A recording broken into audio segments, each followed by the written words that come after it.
오늘 열왕기하 25장으로 이제는 남쪽 유다가 어떻게 멸망되고 있나를 우리가 읽어서 보고 압니다. 여러분 참 우리는 나에게 한번 입력돼 있는 것들이 내가 참 좋다고 생각했던 것들을 이거를 내려놓지 못하는 것 같아요. 우리가 힘들 때 외국으로 유학을 가잖아요. 그것이 중국이든 일본이든 미국이든 뭐 독일이든 어떤 나라든 사람들이 유학을 갈 때는 그곳에 있는 곳에 좀 더 나은 문화와 함께 학문을 배우려고 가거든요. 예, 그러다 보니까 내가 생각하고 있는 것보다 더 잘 살고 있는 그들을 볼 때는 그것을 담고 싶은 것 같아요. 그리고 그 배움에 있어서 그 배운 것을 그게 다라고 생각하는 것 같아요. 그러니 우리나라 사람들도 한때 일본으로 유학을 갔었잖아요. 그러면 일본의 경제적인 문화와 그들의 삶의 모습을 가지고 와서 우리나라에 접목시켰거든요. 그리고 또 뭐 한때 또 중국으로 청나라로 유학 간 사람은 또 그것을 가지고 왔고, 미국으로 유학을 간 사람은 미국의 문화와 경제적인 삶과 그들의 사고와 그걸 얼마나 가지고 우리 안에 들어와서 우리나라의 정서와 다르게 또 이끌어 갔는지 몰라요. 그것이 신학도 마찬가지예요. 신학도. 신학도 어디로 많이 신학을 공부하러 갔냐면 한때는 독일로 공부하러 갔거든요. 독일로 공부하러 가면 독일의 전통 신학적인 이것을 가지고 와서 우리나라에 접목했냐면, 그러고 난 다음에 미국으로 굉장히 많이 이 목회자들이 이 유학을 갔잖아요. 그것이 뭐냐면 서구 신학이 우리나라에 들어와요. 지금 우리의 이 많은 이 종교적으로 복음으로 그러고 신학으로 하고 있는 게 거의 서구 신학이에요. 근데 그것이 다가 아니거든요. 그것은 사람에 의하여 되었기 때문에 그 사람이 그 당시에 그것까지는 최선이었지만은 하나님의 뜻, 하나님의 말씀으로 들어가야 되거든요. 근데 우리는 내가 배우고 내가 알고 내가 눈으로 보고 온 것을 얼마나 붙들고 있는지 몰라요.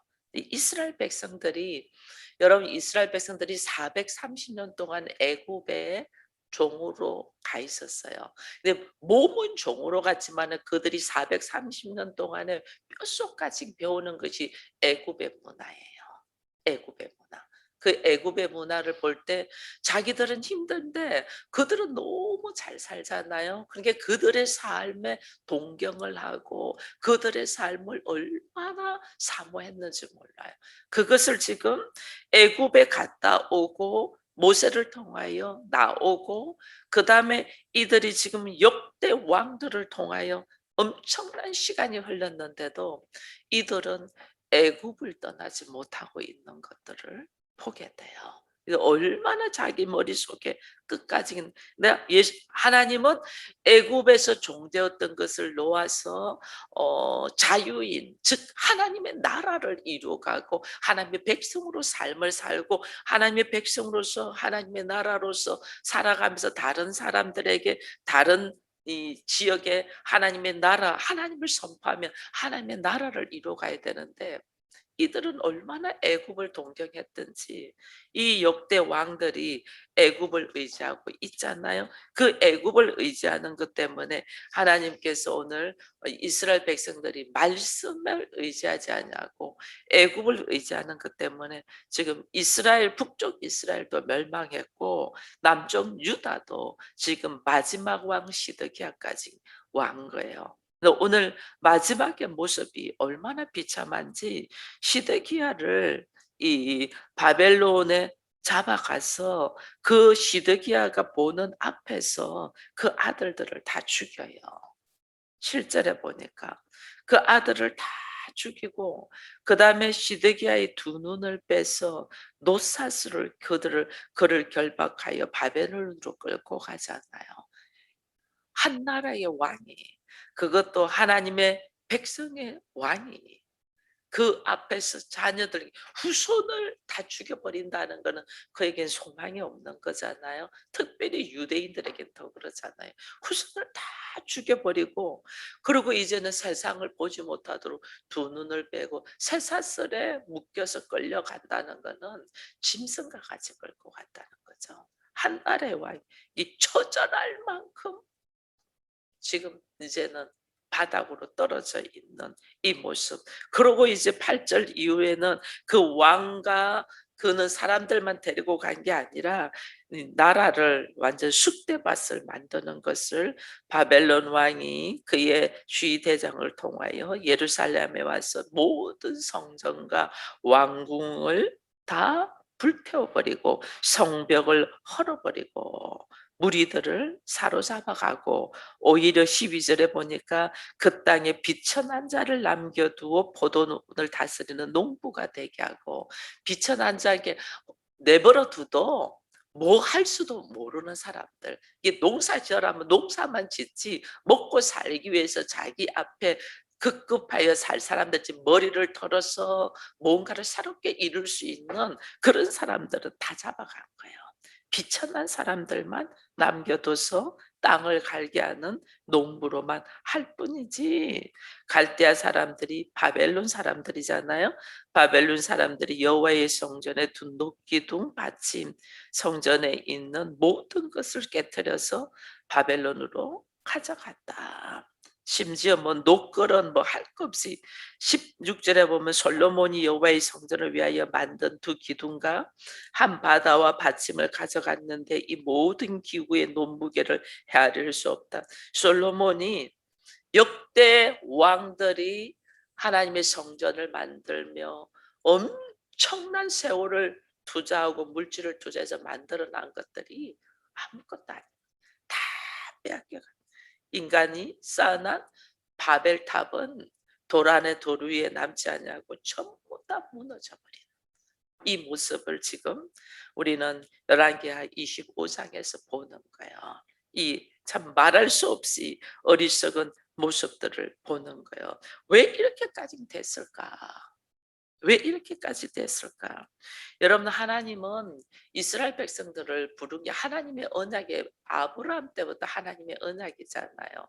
하나님께서 갈대아 우르에 있는 우상을 섬기고 있는 아버지 밑에서 있는 아브라함을 불러서 내가 너를 큰 민족을 이루게 한다.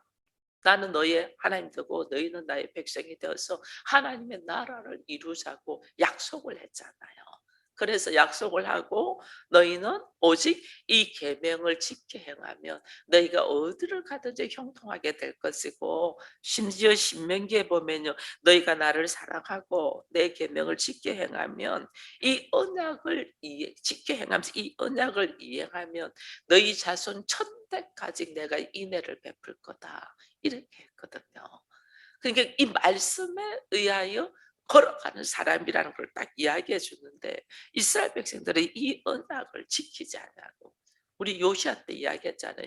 듣지도 아니하고 우리를 위하여 기록한 이 율법책을 듣지도 아니하고 지키지도 아니했다. 이 언약의 관계라는 걸 잃어버린 거예요. 서로 약속의 관계. 부부도 마찬가지예요. 결혼식 할 때 약속의 관계잖아요. 서로가 아플 때나 슬플 때나 뭐 기쁠 때나 검은 머리가 팥뿌리가 될 때까지 끝까지 사랑하며 이런데 이거는 뭐 형식이야. 그 많은 사람 앞에서 선서하고 선언하고 혼인 선언문이라는 게 있잖아요. 다 형식. 무엇의 예라고 대답했는지 조차도 몰라. 그러니까 결혼 생활에서 뭐 자기 감정대로 자기 환경대로 아플 때나 슬플 때나 즐거울 때나 괴로울 때는 함께 안 되놓고 조금 힘들고 짐스러우면 다 딴 행동하는 거예요. 뭐 결혼 선언문만 그렇나요? 하나님 앞에 세례 받을 때는 어때요?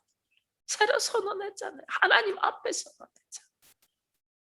하나님 앞에 내가 이 말씀대로 살 것이며 자녀도 말씀으로 양육한다고 다 선언했잖아요. 선언했는데 어디 말씀으로 살았으며 어떻게 자녀를 말씀으로 양육했냐고요. 전부 다 세상 방법으로. 어쩌면 좀 더 공부 잘하고 좋은 대학 나오고 좋은 직장 나오고 잘 먹고 잘 살고 다 세상 방법을 했잖아요.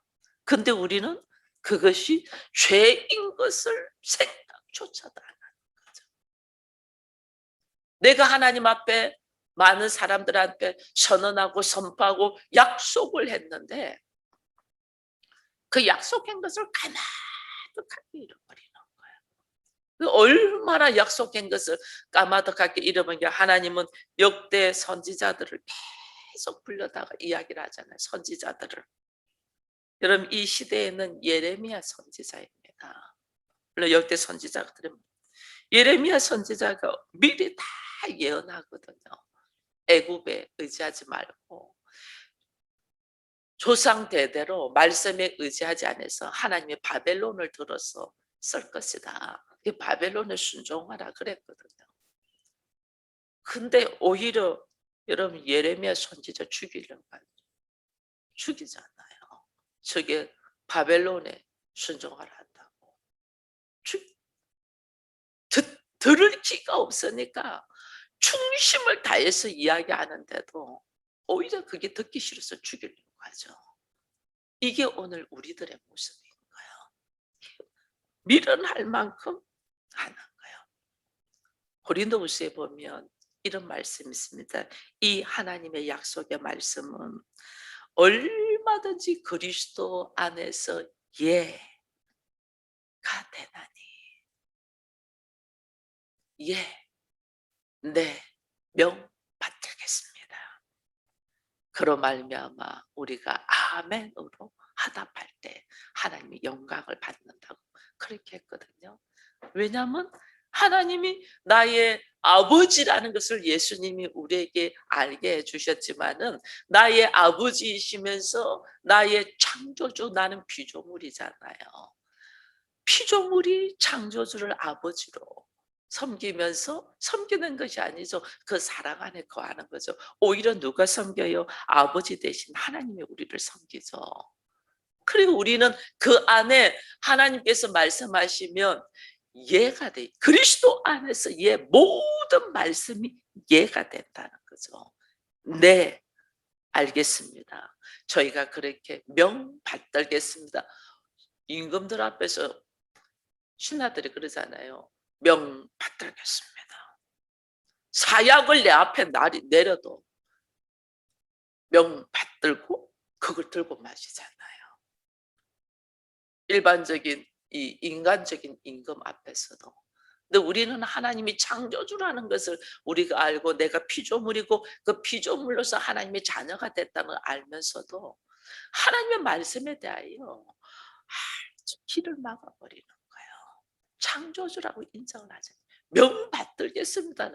그리스도 안에서 예가 된다는데 이 말씀을 쫙 무슨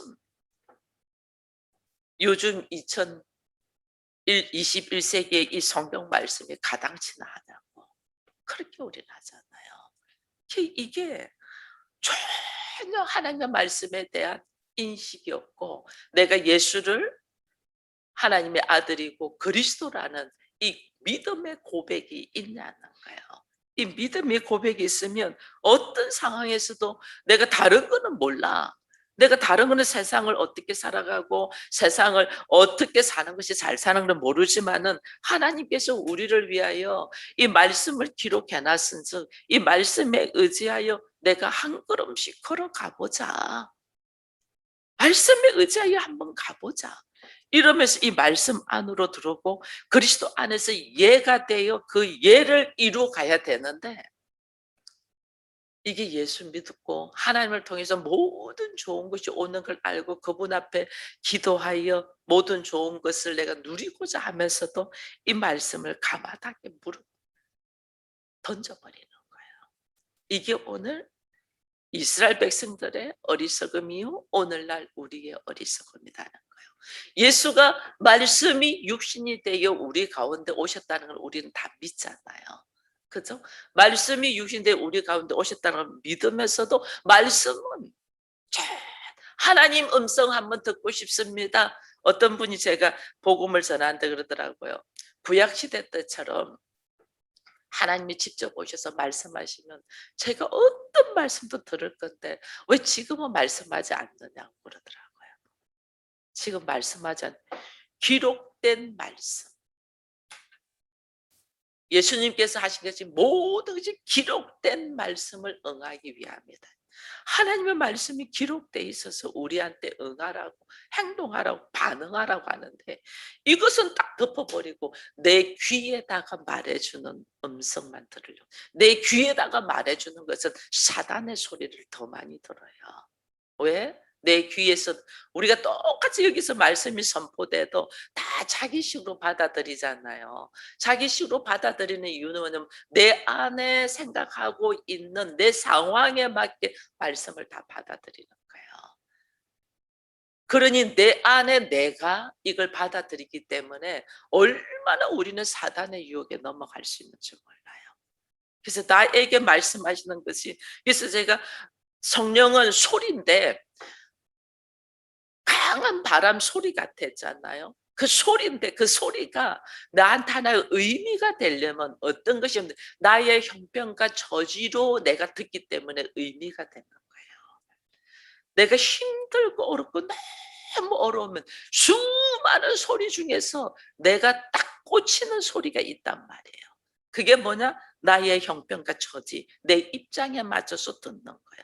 여러분 우리가 성경 말씀을 묵상을 해서 일주일에 한 번씩 우리가 서로 나눕니다. 나누는데 여러분들이 특별히 마음에 와닿는 것들이 있잖아요. 그것이 나의 입장이야.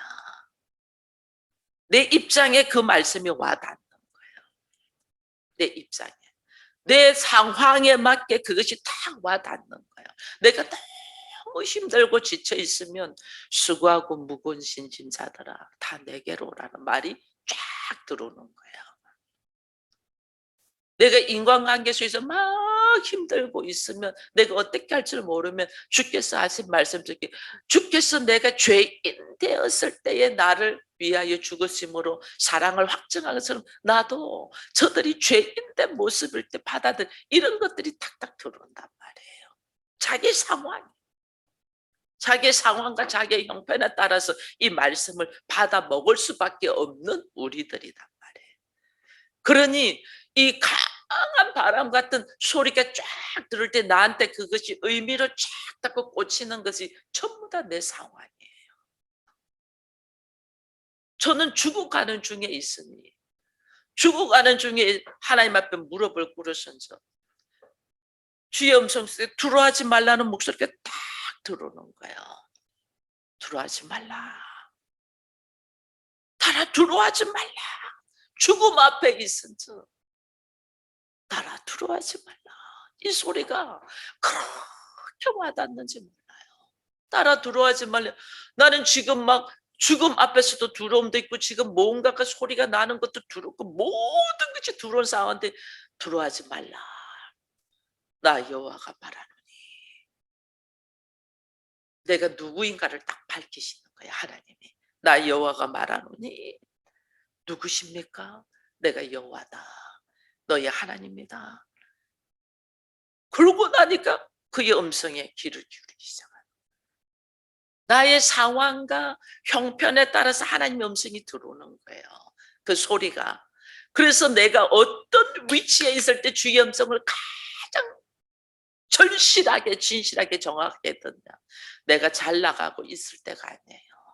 힘들고 어렵고 무엇을 해야 될지 모르고 막막한 상황에서 나의 모든 것을 내려놓고 하나님 아니고는 아무것도 아니라고 할 때에 그때 이 음성을 듣는 거예요. 그 소리가 의미가 되는 거예요. 의미. 그 의미가 딱 될 때, 그 의미가 될 때 내 안에 그것이 말씀으로 딱 내 마로 쫙 들어오는 거예요. 내 마로. 그러니 수많은 말씀을 하는데도 사람들이 이걸 못 알아들었던 거예요. 선지자가 수많이. 여러분 제가 이제 25장을 마치고 나면 원래는 역대 상으로 들어가야 됩니다. 그러나 역대 열왕기 상하는 북쪽 이스라엘과 남쪽 유다의 왕들의 모든 것을 들다면 역대 상하는 이제 유다 민족의 유다의 나라의 왕들만 기록되어 있습니다. 근데 이것을 보기 이전에 이들이 얼마나 이 상황에서 선지자가 가슴을 쥐면서 울부짖으면서 말씀을 선포하는데도 인생들이 듣지 않은 것들이 선지자의 선지서를 좀 봐야 되잖아요. 이 시대의 이야기인 거. 그래서 가장 눈물을 흘리며 이 하나님의 말씀을 증거한 사람이 예레미야 선지자잖아요. 예레미야 눈물의 선지잖아요. 그래서 다음 시간부터는 제가 예레미야서를 할 거예요. 이 상황에서 이 나라가 죽어가고 멸망하는 상황에서 말해서 하나님의 나라예요. 하나님도 이 하나님의 나라를 다 멸할 때는 얼마나 가슴이 아팠겠어요. 그 아픈 심정을 선지자를 통하여 말씀하시는 것들을 우리가 좀 알아야지. 하나님의 구구절절한 그때의 아버지의 마음과 인간의 미련함을 좀 봐야지 내 모습을 보지 않을까 해서 이제 내일부터는 예레미야서를 할 거예요. 예레미야. 이 예레미야가 얼마나 가슴 아픈 이야기를 하는지 몰라요. 예레미야가.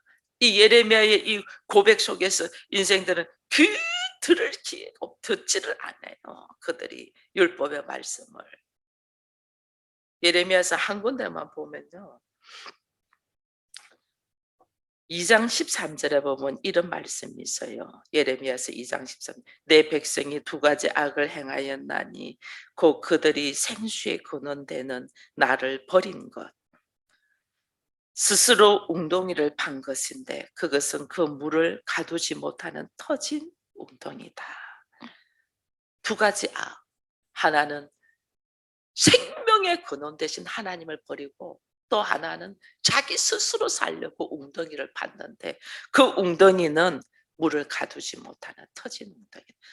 내가 노력하고 애써도 아무 소용이 없다는 거야. 그리고 오히려 하나님 생명의 근원이 나의 근본 근원 내가 어디서 아버지께로부터 났잖아요.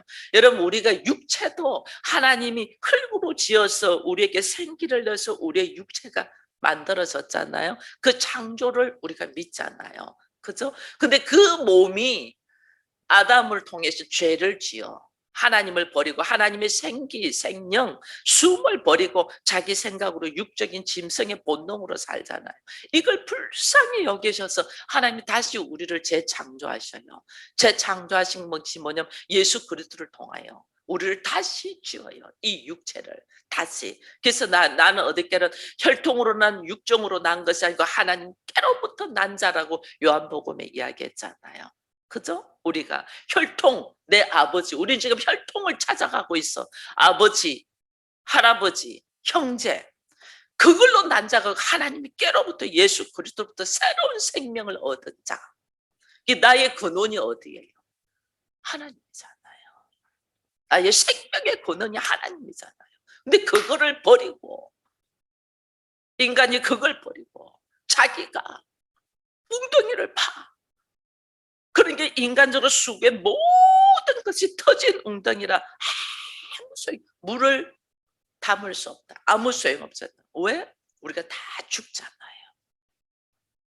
아무 소용없는 짓을 하는 인간의 이 미련함을 지금 유다가 멸망은 북쪽 이스라엘 멸망까지만 해도 그래도 하나님이 기회를 준 거예요. 유다의 멸망은 처절한 아픔이에요. 오늘 나를 향하신 하나님이 말씀에 의지하지 않고 자기가 스스로 웅덩이를 파고 있는 모습을 보고 하나님이 처절한 아픔을 가지고 있다는 것을 다시 보면서 유다의 멸망이 우리 인생에 미련한 이 유다는 왜 이 사람들이 이러냐면 우리는 하나님의 백성이야. 우리는 하나님이 돌보셔. 우리는 예배를 드려. 그러니까 우리는 절대 망하지 않는 이런 생각들이 있었던 거예요. 망하지 않는 것은 언약의 약속, 말씀을 붙들고 있어야 되는데 말씀을 다 버리면서 망하지 않는다고. 그러니 이게 얼마나 미련함이에요. 이 미련함 속에 있는 이 유다의 민족을 보면서 오늘 하나님이 나에게 말씀하시는 메시지를 받으면서 우리로 하여금 다시 이 부족한 우리를 다시 회복시키고자 하는 하나님의 열심이 27절 이후에 적혀 있어요. 25장 27절 이후에 보니까 유다의 왕 여호와긴이 사로잡힌 지 37년 37년 만에 바벨론 왕이 바뀌었죠. 애월 무로닥이 즉위한 지 15년, 그 해에 여호와긴을 옥에서 내어주어 머리를 들게 하고 좋은 것을 먹게 하고 왕의 지위로 높이고 그의 제수의 의복을 벗기고 항상 왕의 양식을 먹게 한다. 37년, 38년 안전뱅이 다 거의 40년이 되어서 하나님이 다시 회복시키는 은혜를 지금 여기 유다의 멸망 이후에 보여주시는 거 보면서 우리의 어리석고 미련함 속에 있는 우리를 하나님이 회복시키기 위하여 하나님의 일하심이 오늘 내 앞에 있음을 우리가 깨닫고 다시 한 번 더 어리석고 미련한 모습으로 살았을지라도 하나님의 회복, 하나님의 일하심, 하나님의 열심을 붙들고 말씀에 의지하여 다시 한 번 더 하나님의 나라의 백성, 자녀로서의 삶을 우리가 찾고 회복되는 은혜가 있기를 축원드립니다.